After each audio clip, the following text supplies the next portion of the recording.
ఆగినప్పుడు, యుద్ధం విరమించినప్పుడు మీరు అఖిలపక్షాన్ని ఎందుకు పిలవలేదు, అందరితో ఎందుకు సంప్రదించలేదని ఈరోజు ఈ జై హిందూ ర్యాలీ సందర్భంగా నేను వారిని అడగదలుచుకున్నా.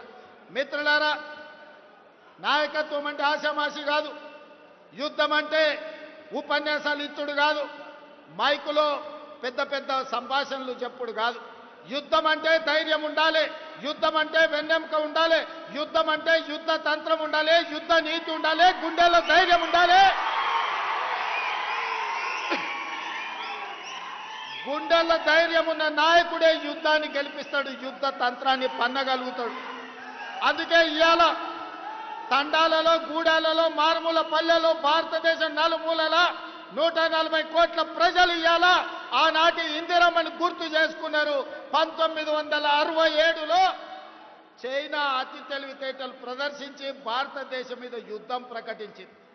ఆనాటి ప్రధానమంత్రి శ్రీమతి ఇందిరాగాంధీ గారు తిప్పి కొట్టడమే కాదు, చైనాను ఓడించి మోకాళ్ళ మీద కూసబెట్టి చైనాకు గుణపాఠం చెప్తే మన్న జరిగిన చైనా దురాక్రమణ 4000 స్క్వేర్ కిలోమీటర్లు ఈరోజు భారత భూభాగాన్ని ఆక్రమించుకున్నారు. కర్నల్ సంతోష్ బాబు సూర్యాపేట కోదాడ బిడ్డ, ఉత్తమ్ కుమార్ రెడ్డి గారి నియోజకవర్గానికి సంబంధించిన కర్నల్ మన ఆర్మీ జవాన్ను చైనా పొట్టన పెట్టుకుంటే కనీసం నరేంద్ర మోడీ గారు చైనాకు తిరిగి జవాబు చెప్పే పరిస్థితిలో లేరు. ఆనాడు చైనా మన సరిహద్దులు దాటితే ఇందిరాగాంధీ గారు తరమడమే, పొలిమేర్లు దాటే వరకు, సరిహద్దులు దాటే వరకు తరమడమే కాదు, చైనాను 1967లో ఓడించి ప్రపంచ దేశాలకు సందేశాన్ని ఇచ్చిండ్రు. భారత్ వైపు ఎవడు కన్నెత్తి చూసినా వాళ్ళ గుట్లు వీకుతాం, గోటీలు ఆడుకుంటామని చెప్పి ఇందిరమ్మ ఆనాడు నిరూపించి చైనాకు గుణపాఠం చెప్పింది. మిత్రులారా, 1971లో పాకిస్తాన్ దేశానికి అమెరికా అండగా నిలబడి భారతదేశాన్ని ఆక్రమించుకోవాలని భారతదేశం మీద యుద్ధం చేయడానికి ముందుకొచ్చారు. ఆనాడు ఆ సమయంలో ఇందిరాగాంధీ గారు అమెరికాలోనే పర్యటన చేస్తున్నారు. మన సైనికులు తిప్పి కొట్టి పాకిస్తాన్ మీద యుద్ధం చేస్తుంటే అమెరికా ప్రెసిడెంట్ ఇందిరాగాంధీ గారిని బెదిరించారు.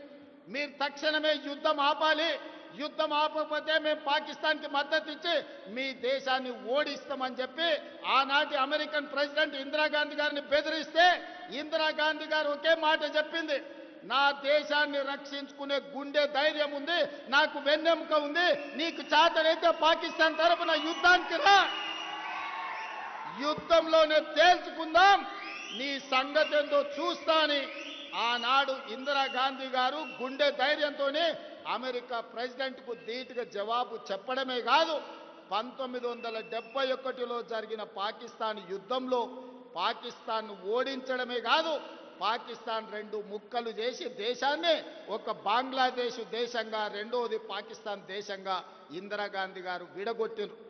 ఆనాడు పాకిస్తాన్ మన మీద దాడి చేయాలనుకుంటే ఉక్కు మహిళ ఇందిరాగాంధీ పాకిస్తాన్ యుద్ధంలో ఓడించడమే కాదు, పాకిస్తాన్ని 2 ముక్కలు చేసి బంగ్లాదేశ్ పాకిస్తాన్గా విడగొట్టి భారతదేశం వైపు కన్నెత్తి చూస్తే బొంద పెడతామని ఇందిరాగాంధీ గారు నిరూపించిన నాయకురాలు శ్రీమతి ఇందిరాగాంధీ, మన కాంగ్రెస్ పార్టీ అధ్యక్షురాలు. అందుకే ఆనాడు నెక్లెస్ రోడ్లో నేను చెప్పిన, నరేంద్ర మోడీ గారు మీకొకవేళ ఆలోచన లేకపోతే, మీకొకవేళ ఏ విధంగా పాకిస్తాన్ ఓడించాలని అర్థం కాకపోతే ఆనాటి అపరకాలి ఇందిరమ్మను ఆదర్శంగా తీసుకో, ఇందిరమ్మకు దండం పెట్టి బయలుదేరు, ఇందిరమ్మ మహిళా శక్తిగా అపరకాలిగా నీకు అండగా ఉంటుంది. ఇందిరాగాంధీ గారు చూపించిన మార్గంలో నువ్వు పాకిస్తాన్తో యుద్ధం చెయ్యి, 4 కోట్ల తెలంగాణ ప్రజల పక్షాన తెలంగాణ ముఖ్యమంత్రిగా నేను నీకు అండగా నిలబడతా అని చెప్పిన.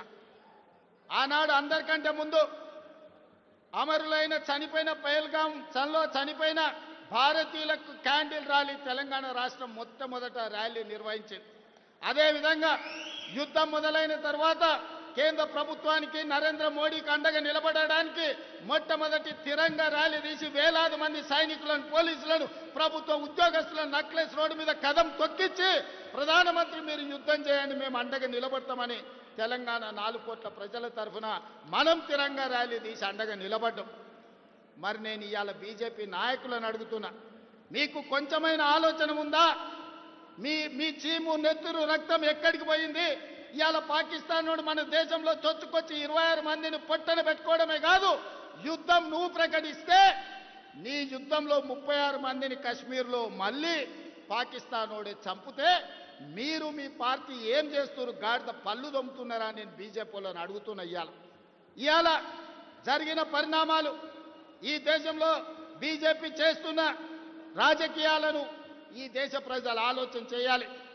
యుద్ధమన్నా దేశ భద్రతన్నా రాజకీయాలకు అతీతమని మన నాయకుడు రాహుల్ గాంధీ గారు చెప్తే, యుద్ధమైనా యుద్ధ నీతైనా ఏదైనా మాకు రాజకీయమే, ఎన్నికల లబ్ధి అని ఈనాడు తిరంగా ర్యాలీ పేరు మీద నరేంద్ర మోడీ గారు బయలుదేరి కాంగ్రెస్ పార్టీని రాహుల్ గాంధీ గారిని విమర్శిస్తున్నాడు. ఇది ఎక్కడి నీతి అని నేను బీజేపీ నాయకులను అడుగుతున్నా. ఇవాళ కాంగ్రెస్ను ఎందుకు విమర్శిస్తున్నారు? 67లో చైనాను ఓడించినందుకు విమర్శిస్తురా? 71లో పాకిస్తాన్ని 2 ముక్కలు చేసినందుకు ఓడిస్తురా? మొన్న జరిగిన పహల్గాం దాడిలో నీకు అండగా నిలబడి నీకు మద్దతు ఇచ్చి యుద్ధం చేయమని వీర తిలకం దిద్ది మేం పంపిస్తే నువ్వు బుద్ధిమంతుడికి సర్ది కడతానంట, బొడ్రాయి కాడ భోంచేసి బోర్ల బుక్కలో వండుకున్నాంట.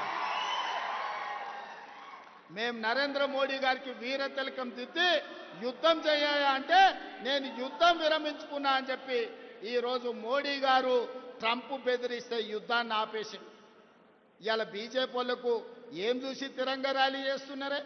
ఎవరి కోసం తిరంగా ర్యాలీ చేస్తున్నారు? యుద్ధంలో చచ్చిపోయిన సైనికుల గురించి ఒక్కసారి ఆలోచన చేసిండ్రా?